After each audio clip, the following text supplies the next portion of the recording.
Becoming You Beyond Deconstruction, because deconstruction isn't the end goal.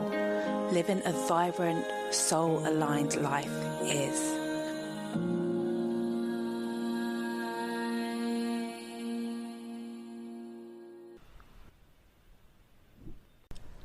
Welcome back to Becoming You Beyond Deconstruction. My name is Florence Okusogu, and in today's episode we are going back into the Becoming series and talking to spiritual teacher Lurie Kimmerle. Lurie believes that by looking into your darkest and deepest fears and discomforts around God, sex and money, you can find the key to stepping into your power. She openly shares her journey of not just deconstructing, but returning back to her sacred self, and how she enables other women to do so by reconnecting to their body's wisdom through the erotic. This is a really powerful conversation. A little warning that there are some elements of explicit language in today's episode. If you want to connect with Lurie, you can do so via the links in today's episode notes. I'll see you on the inside.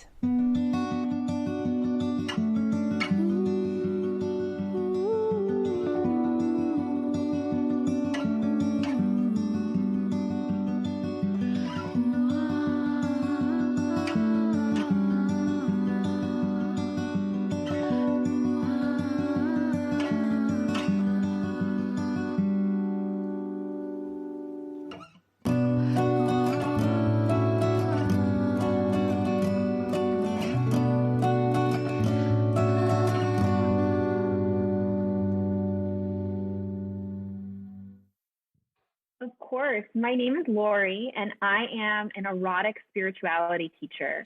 And my work is all about helping people come into a place of healing through the power of the erotic. And I know a lot of times when people hear the word erotic, they immediately think about sex. But the erotic is not just simply the sexual. It has been reduced to the sexual within our modern society. But if we really look at what the ancient philosophers were saying, and even modern philosophers, the erotic within mystical practices has been this yearning union with the self, with the divine, and the world around us. And I believe that when we tap into the erotic, this whole process of awakening, this whole process of connecting back to ourselves becomes so much more powerful and liberating and freeing. And so my work is, yes, of course, it's about healing your relationship with sexuality and your body, but it's also about healing your relationship with trusting yourself again and connecting back to spirituality in a way that liberates you. Yeah, I mean, there's so much there. It's also juicy. And, you know, the thing that kind of stands out to me as a woman, as somebody who was more or less raised in the church, and my mom is Catholic, my dad was Methodist, but it was my mom who was like the really strong, I guess, Christian influence, being at church every Sunday without fail. Even if you're on your sick bed, you go to church. And my dad was and is very much a truth seeker, opens the door to anybody to have a good discussion about spiritual things. And I got a lot of that from him. But at the same time, I recognize how the Christian influence has impacted me as a woman in relation to embracing my body, embracing sexuality. So when you said that, what came to me is this idea of kind of like purity and modesty and kind of repression and restraint, and, you know, just the word no or the word don't, you know, big red sign, no. So yeah, that's really great that you help people reconnect with their body and know that the body is good and sacred. Yeah, I think that the word erotic scares a lot of people because they're like, no, that's a no-go area. Yeah. And that is so deep in our conditioning, society, and religion. And I think the fact there's that resistance to it is oftentimes the indicator of where we need to lean in as well. Because if that's where we're afraid of going, there's a reason we're afraid of going there. There's a reason I even find talking about vibrators and condoms and consent, people are totally comfortable with that. That's fun. The moment I say the erotic, they're like, I don't know if I can do that. And that's where all the information lies. Yeah, I mean, it's really funny that you said that, because, you know, when 50 Shades of Grey came out, it was huge within the Christian circle. I saw so many posts about it. It was really interesting. Obviously, when that came out, I wasn't where I am now. But as I said, it's still something that I feel as a woman who has been Christianized for such a long time. I'm really interested in knowing how you have come to where you are now. So it was an interesting little journey. So I was married, and I got married when I was in college. I was a junior in college, to a man who was going to be a pastor, purity ring, the whole 9 yards, everything right.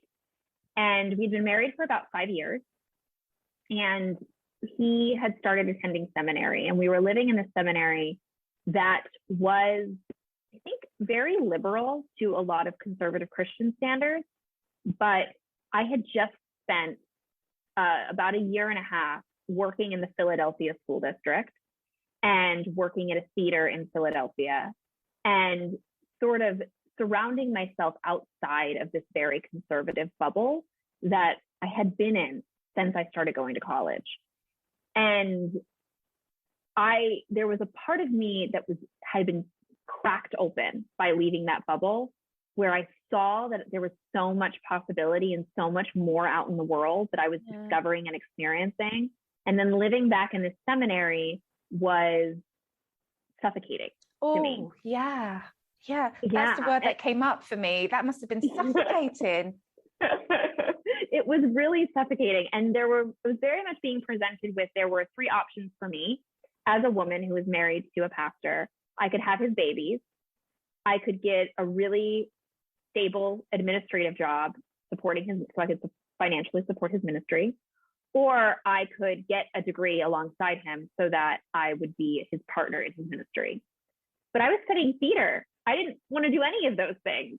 I wanted to be a starving artist. And so I was really stuck where my desires and my passions and everything in my body that I longed to experience, I was being told no, that was selfish, that was wrong, that I shouldn't just be doing what I felt like I wanted to do. I should be doing what was my duty.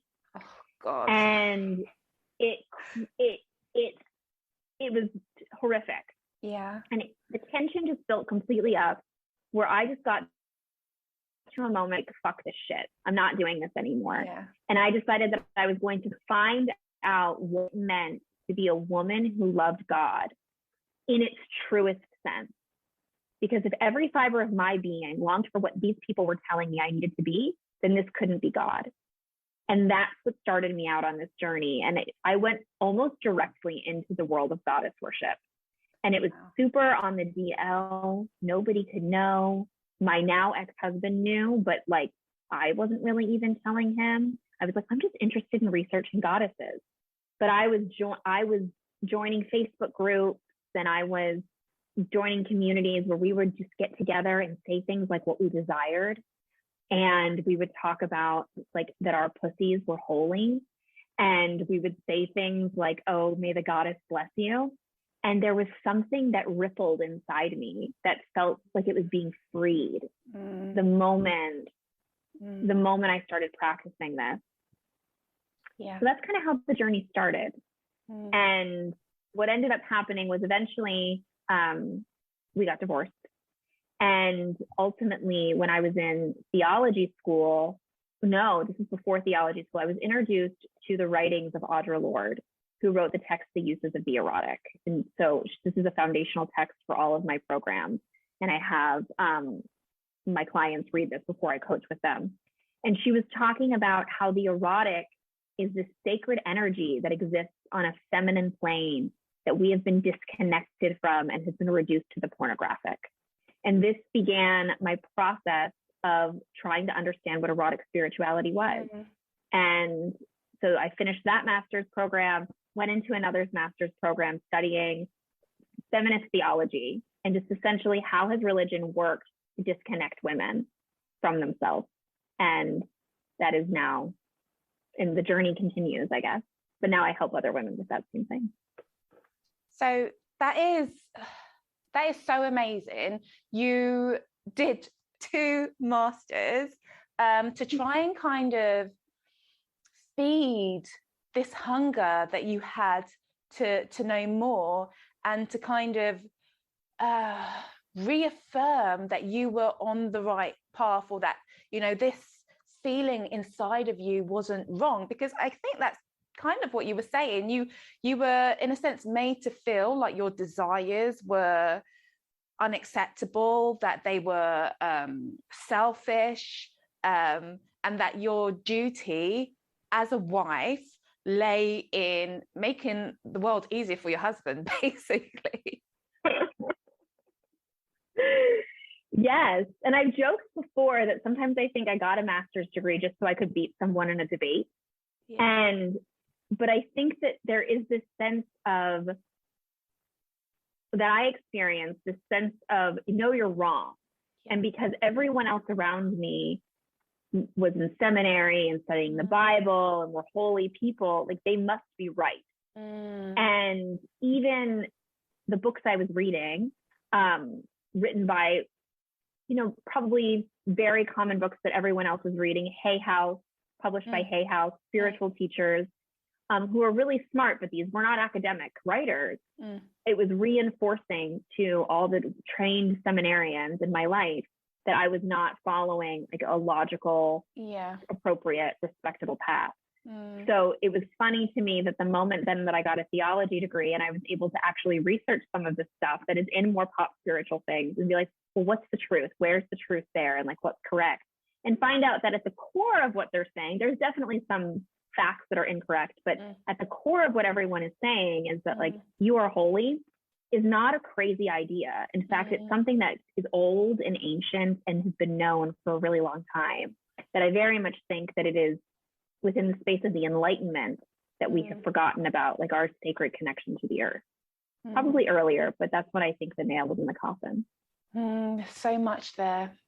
So much there. I mean, you mentioned the word enlightenment, and it's so funny because the word enlightenment, it feels like, you know, it's enlightening, right? It feels like, you know, it's an up level. And yeah, it was an up level in the sense of we learned more, and we, you know, we were just rolling with discovery and invention after invention, but it took away something. It was like we gave up something in order to be enlightened with this information. And there's a part of me that feels like, okay, yeah, this is just the way that the kind of evolution flows. You know, we had the Dark Ages and then we had Enlightenment, and, you know, there's the next level that's coming. And I feel like it takes us to stand in our holy no. I feel like that's what you're saying, like this kind of like deep birthing no, you know, there's just something not right here, to kind of shift us into this next phase. And you were faced with all these people around you that were still trying to hold you back because your ideas weren't fitting in with the logic of, you know, what was around you at that time. Right. Yeah. And I think I love what you're saying, because like we had this period and then we moved into the Enlightenment, and now we're moving into something new. Yeah. And I think like I'm very happy we had the Enlightenment in a lot of ways. I like a lot of the things about the internet and scientific method and, you know, all these benefits from this movement away from, well, we had the Renaissance and the Dark Ages, where we're able to understand the world in a much more complex way. It's beautiful. One thing that I think we lost was that we began to assume that we could understand everything in our head, and that the earth and that the stars and that the wisdom of our ancestors no longer had anything available to us. And that it used to be that witchcraft, whatever superstition, was just the old wives' tales. And those are the things that the crazy lady in the woods believes, or it was that wildness. And then it became, no, the church is the whole superstition. The church is the one that's crazy, but the wisdom of the women in the woods was still considered equally as ridiculous. We never brought that back. And I think now what we're doing, and I'm starting to see it happening more and more, is we're starting to understand that the ancient stuff, the old stuff of our ancestors, was actually had wisdom in it that we chose to forget, and we can reach back and pull it back to us and have it with us now. And that we're going to be better off. We're going to be so much more enlightened. Yeah, I love that. Just pulling back from the past. It's funny because one of the other people on the series, she's a shamanic practitioner based in the UK, and she mentioned the exact same thing about all this kind of ancestral wisdom that is available to us and as a resource to us, but because, you know, we've been told that it's unholy, it's unsafe, it's demonic, whatever language around it, we kind of like shy away from it. And I just would like to know your thoughts about this as I'm saying this. There is this sense in women, or in myself, that I have experienced as, you know, this kind of a wildness. And I feel that some of the worry is, what if this wildness is unleashed and it means that XYZ, you know, that kind of what if, then that means XYZ. And that kind of stops people from wanting, because I know you spoke about connecting and reconnecting with the body and, you know, being always in our head. And that programming that happens can often come out like, I feel this stirring, I feel this inside of me, but what if this, whatever it is that I'm feeling, means that, and whatever that meaning that we give it is wrong, means it's bad, is unholy, is demonic. I would love you to speak into that. Well, everyone always asks me that. I get this from all of my clients, and the response I have is, okay, so what if? Let's go there. What if? And the what if is often, first of all, very rarely evil. It's like, it is maybe something that we've classified as bad, right? Like, well, what if my marriage ends? Or what if I quit my job and actually go start that business that I'm thinking about starting, and then I'm bankrupt? Like, what if? Like, those are like scary things. Those are legitimate things to be afraid of. But it's never evil. Like, no one has ever said, what if I actually do this and then I do burn down villages? Like, no one I've ever interacted with has their true desire rooted in anything that harms anyone. It's always consistently been scary, legitimately scary, big desires, but not. And the thing I think that happens oftentimes within, and I love your word, Christianized cultures, or being Christianized, is that we have this stark distinction between good and evil, where evil is just anything that's uncomfortable. Like I'm not saying that like there's, right, like we know things that harm people, but it's not just something that harms people. It's something that makes us uncomfortable, that is uneasy. We label it as bad. And then at the same time, we say like, tough it out, and don't enjoy it. Like, don't, like, it's all suffering and bad. Whereas instead, like, what if you do experience a valley and that's just another epic part of your story? And maybe when we go on the journey of our desires, we actually connect to like this epic narrative that we're meant to play out. Sure, things are going to happen that are going to suck. Yeah. But if you stay in the bubble and then you choose to follow everything, stuff's going to happen that's going to suck. If you choose to leave the bubble, right? If you choose to leave the bubble, and go on this journey of your desires, things are going to happen that are going to suck. Yeah. Like, it's going to be uncomfortable, but let's do it in a way that's expanding who you are. Yeah. Not in a way that is keeping you limited.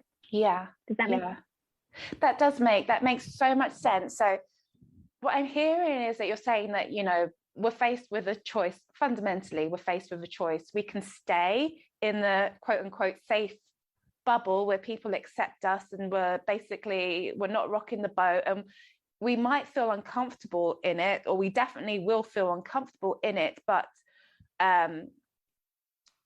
it's safe in the sense that people are still accepting of us, or we perceive that we belong. It's familiar. It's familiar. Or we can step out of that and actually follow that inner calling, that the pull, the desire that we have, and know that because we don't know what's coming, this space is unfamiliar to us. It's definitely going to be uncomfortable. And, you know, there's going to be some rough patches as well, but it's also going to be glorious and beautiful and expansive. Yeah. We're going to lose control. But I think one of the reasons that we have such a why we have so many systems in our society that feel restrictive is because of this need for control. But we can't control other people. We can't control tomorrow. It's an illusion of control. We don't really have control. Why not experience the actual lack of control we have while also riding the wave?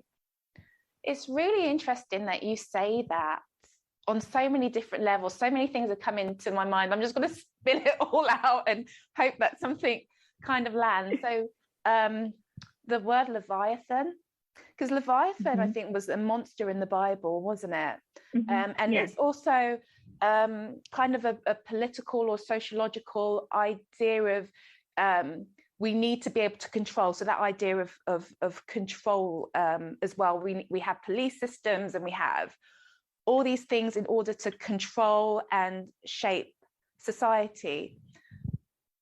But I'm also feeling like there's the idea of unleashing the beast or the Leviathan within, and not knowing how to sit with that feeling of our own wildness, of our own beast inside of us, and feeling like we need external structures and systems to protect us from ourselves in case that wild beast is unleashed.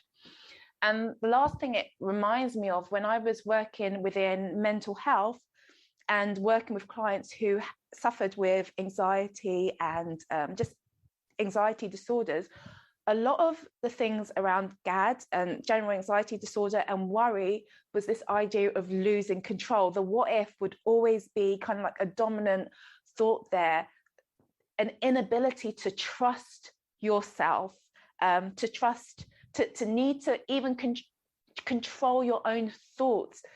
Because if you didn't control your thoughts, then you might think a thought, and that thought would mean that you were a bad person. So lots and lots of control. And the weird thing was, the more they tried to control the thinking, the worse happened, the more they became anxious about everything. So there was a lot there that I just said. No, actually, they're both really connected in my mind because I have general anxiety.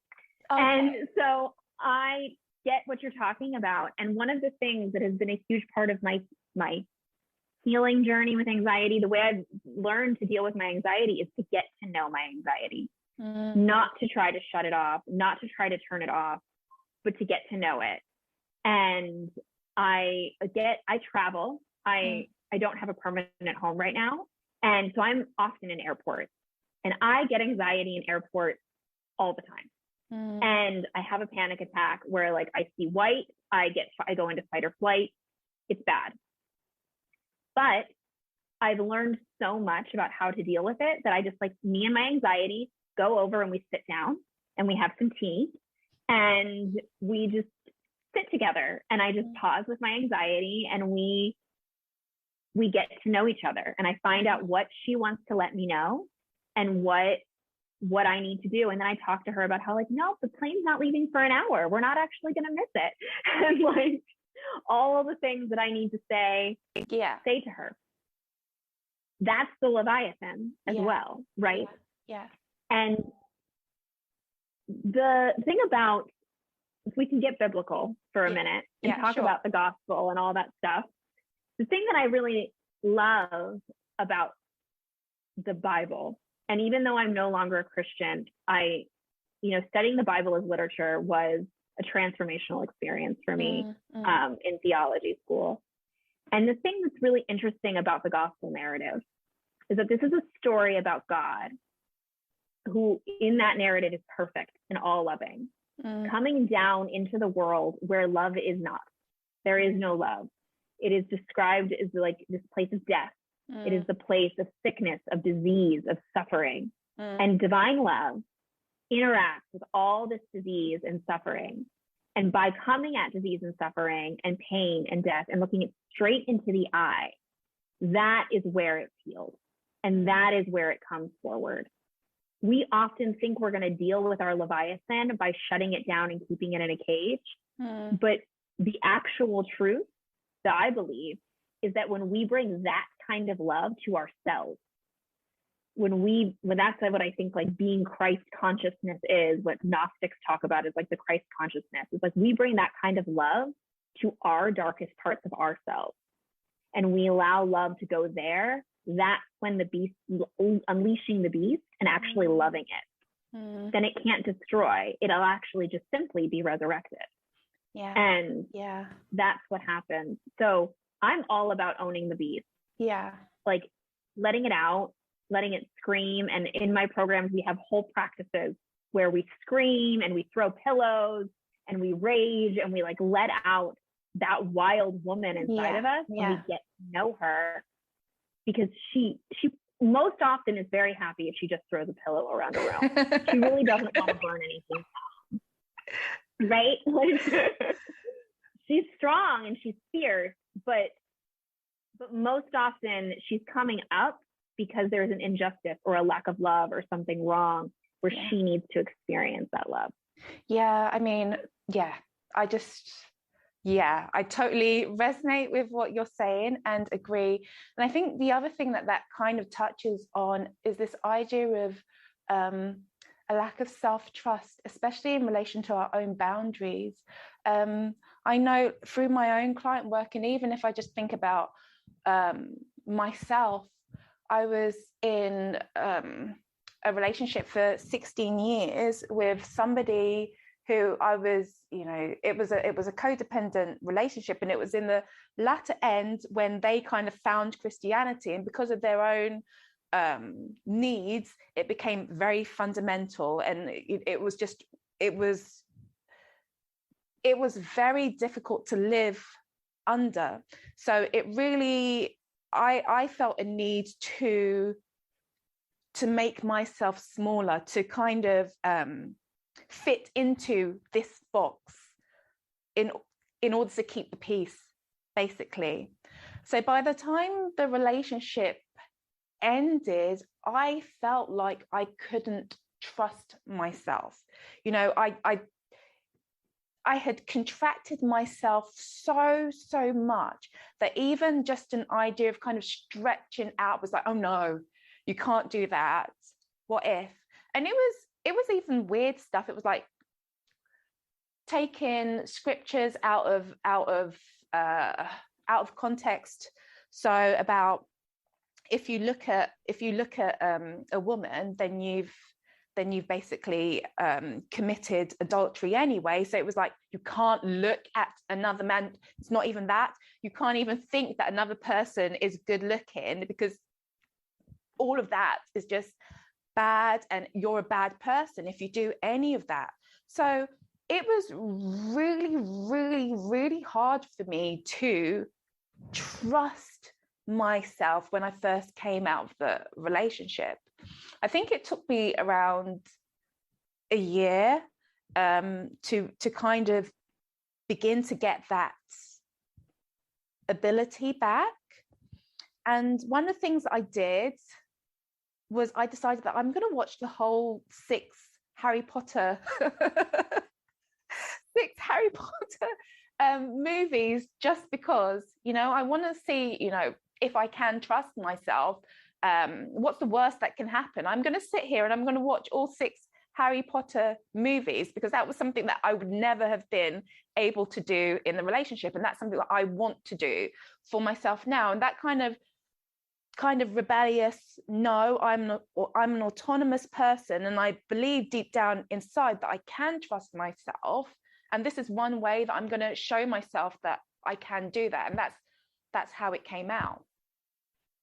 Yeah Harry Potter, I mean, that's like, I think you describing that is like exactly what I think. Like, that's the wild woman. Yeah. Your wild woman wanted to watch 6 movies in a row. Like, it's not like something that simple, right? It's not that she wanted to go. I mean, I guess even if someone wants to do this, I'm not against it. But like, you didn't want to like go off and have like sex with random men all night long, or something like that. You were wanting to be able to enjoy a movie that is, you know, essentially a kid's movie. Although I don't know how old you are, but I feel like a lot of people around our age like grew up with that, and it's like very connected to our childhood. And it's like, that's innocent. That's so deeply innocent and good and okay. And what I think that the other thing that came to mind is the relationship that Christian culture has with the erotic, is that idea of looking at a man, even if we think he's attractive, because we don't understand the difference between pornography and lust and eroticism. Because we think that when we're attracted to someone, that means we own them, or that we can seek to own them, instead of appreciating the sacredness of their existence. Yeah. And that's really what Jesus is talking about in that verse. He's talking about looking at someone with lust in their eyes. He specifically says the word lust, not attraction, not turn on, not desire. And one of the stories that I read in graduate school, there's a book called The Harlots of the Desert, and it's about these women who were prostitutes and then converted to Christianity and became mystics. And there was a whole movement of asceticism in the early church. And there were these groups of women who were doing this. And one of the stories is about this Saint Megalia, and she was a prostitute. And in the story, the Bishop Nonus, who was the Pope at the time, like the Bishop of Rome, he sees her walking down the street, scantily clad with all of her servants, and they're drinking wine and laughing together. And all of the men he's with cover their eyes. And the bishop looks at her and follows her all the way down the road, following her gaze. And then he turns to the men and he goes, "Didn't her beauty delight you? It delighted me." And his response to the idea is that if you cannot look at a creation, he says of God, but I think this goes into any understanding of God you have, the divine, the universe, if you can't look at a creation of God, and you claim to love God and not see the beauty of God's creation, and instead see something that you think that you can possess, God's creation, like you think you're able to possess God's creation, what a silly concept for Christians to have ever come up with. When in the very beginning, like we have this bishop in, I'm not sure, was he 300 AD or something like that, saying like, you should be able to look at a woman no matter what she's wearing and see the glory of God. And yeah, that's the erotic. The erotic is when like all the world connects us more deeply to the divine, including our sexuality. That's really interesting. So seeing beyond the physical to the essence, to the energy, to the desire. Seeing with the physical. Okay. Yeah. Does that make sense? Like, oh my goodness, that person is beautiful. What are they thinking about? How is their day going? Who are they? And maybe you want to sleep with them, but that's just a part of the beauty of who they are. Yeah. It's not the end. Okay, yeah. So I feel like you're saying that it goes back to what you were saying about when you see the erotic and sex and pornography, and it's kind of all mixed into one, and you can't kind of separate the feelings or the thoughts that you're having. So but there's so much more to it than that. It's kind of like you've only been conditioned to see one aspect of it, but it's so much more than that. Is that what you're saying? Yes. So Audre Lorde talks about it, how the pornographic is the plastic sensation of what the erotic can be. It's the surface experience. So she's not talking about pornography. Yeah. She's talking about how we look at one another as objects to be owned instead of human souls, divine images of God to be experienced and to be with God with. And I think that there is something so liberating when we are able to realize that being attracted to someone or someone being attracted to us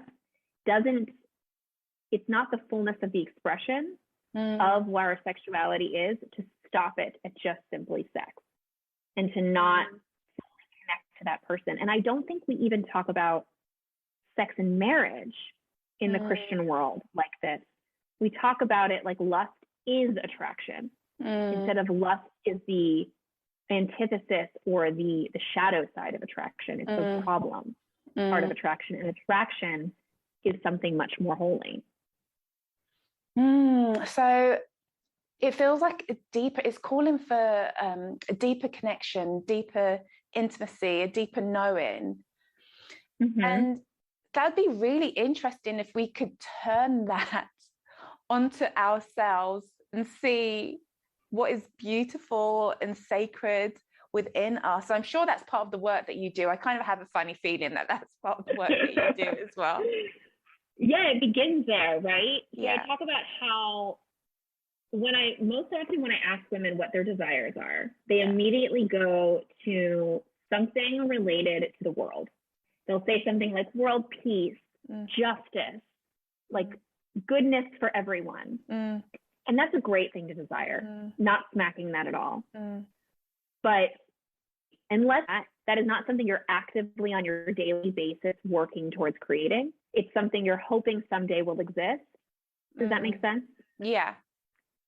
And we have so much more power within our own spheres. And when we are able to connect back to ourselves and see ourselves as holy and honor our desires, that's when our desires can start to grow and reach out and impact everyone around us. And so I firmly believe that transforming the world begins with seeing yourself as holy. I love that. That's so powerful and so beautiful. So turning inwards, seeing yourself as holy, sacred, beautiful, divine, developing that intimacy and connection with yourself, knowing that your desires are good, allows you to start doing small things towards those desires, which manifests in bigger and bigger ripple effects outwards into the world. 100%. Yeah. And I think, and so if you think about like one day where you do spend every single day going moment by moment, saying, what do I desire? Like, what will give me pleasure? What do I desire? What's going to fuel this erotic, getting connected to that erotic desire within you? And like fully, what does a full body want? And planning your day that way. There's no way your day is not going to be holy. It's either going to be honoring your holiness or it's going to be honoring the holiness of other people. Yeah. I definitely see that. And I feel like that's definitely been a part of my journey. And it's funny because I feel that it kind of started off quite reactively, like, I'm going to put myself first for once, and I'm going to do all the things that please me and follow my bliss and all those things. And I needed to have that experience, and doing those things, it definitely brought healing to me and fed a need inside of me. And as I progressed, I feel like that desire has naturally become more inclusive and more thoughtful of the environment and the world. But I definitely see how detrimental it can be when you jump into, I want to take care of others, I want to bring peace, I want to bring justice, or, you know, all those other things which women have kind of been programmed to think, to think of others first, to put others first. And the consequence of that is you never answer the call within yourself, you never feed yourself. Yes. And then we have, and then I think there's such a problem right now with social media where we are getting stuck in this trap of just flipping through our phones, scrolling and scrolling and scrolling, seeing doomsday after doomsday posts. And our hearts are breaking, justifiably so. And we want to do something and we don't know what to do. And we're not in tune with our wild woman. So we're not going to let her scream. We're not going to let ourselves cry. We're not going to let ourselves grieve because we've deemed that is not useful. And so then we're going to do little things, but then we immediately get burnt out. So we write letters to our senators, and I'm talking this from American experience, but we're reaching out to our local representatives, we're petitioning, we're doing all those things. And then eventually we get burnt out because we're not actually feeling like we're making a dent. And like it's exhausting because we're not actually checking in with ourselves. Yeah. And ourselves needs to take a nap. Ourselves needs to actually get another cup of coffee and step away for a moment. Ourselves needs to cry. Yeah. And if we don't give ourselves space to do that, we're just going to find ourselves struggling so much more to actually be able to make any type of difference. Wow, you've covered so much, and I'm very aware of time, and I could probably talk to you a lot more. I know that before we jumped on, you were speaking a little bit about resurrection, and I would love for you to talk about that, what that means, this kind of resurrection energy that you mentioned before. Right. Well, there's so much that happens in deconstruction where we get very, very aware of what pisses us off and our grief and our anger and our rage. And there's so much to grieve. And I started deconstructing 10 years ago. And one of the things that I sometimes think is because deconstruction was not such a popular thing, there was a lot of lack and sadness that I didn't have anyone who understood what I was experiencing. That's real. But there was also a sense where I didn't have this echo chamber of rage around me that oftentimes the deconstruction world can become. And what I'm seeking, what I'm starting to want to talk about more is the concept of resurrection. And my book is called She Who Resurrects, the story of life, death, and resurrection through the divine feminine. And it's sort of my version of a graduate thesis that I would never have been able to write in theology school. And it is my discussion about like where the divine feminine lies in Western tradition and how she is the narrative of resurrection and how we can resurrect in our own lives. And I talk about my own resurrection narrative in my own life. And it's a resurrection, not just from my own experience in my marriage, but it's also a story of resurrection from oppressive theology and a theology that wanted to keep me very small and limited and my worldview of who God is. And what I want to start exploring is like, how can we start to resurrect? What is our resurrection narrative? And I have a program called Connecting Back to Your Body. And I feel like that's part of my like whisper of like beginning this process of how do we start to resurrect? Because even if you weren't raised in Christianity, we need to start resurrecting. We need to start resurrecting the divine feminine and bringing her forward in a way that is going to actually be the call for liberation that we want in our lives. And I say liberation, I don't mean like, it includes that macro liberation from like all the problems in the world, but it includes your liberation from yours and everyone who's listening, liberation from like our own spaces and our own world. So that's what I'm coming to. Like, how do we resurrect out of this echo chamber and into a place of our own freedom? Yeah, I love that. And I feel that that's a great place to kind of draw it all in because, as you know, this whole series came about through wanting to share that there is more beyond deconstruction, that I feel like deconstruction in itself is a milestone or a pit stop. It's not meant to kind of be lived in. The next step, you call it resurrection. For me, I kind of see it as, you know, awakening to self, returning to self. And it's all kind of the same thing, you know, this higher version of ourself that has been buried underneath all of these things for so long. So thank you so much for sharing that and being present on this call as well. Yes, absolutely. Thank you for having me. It's an absolute honor. I really hope that you've enjoyed today's episode.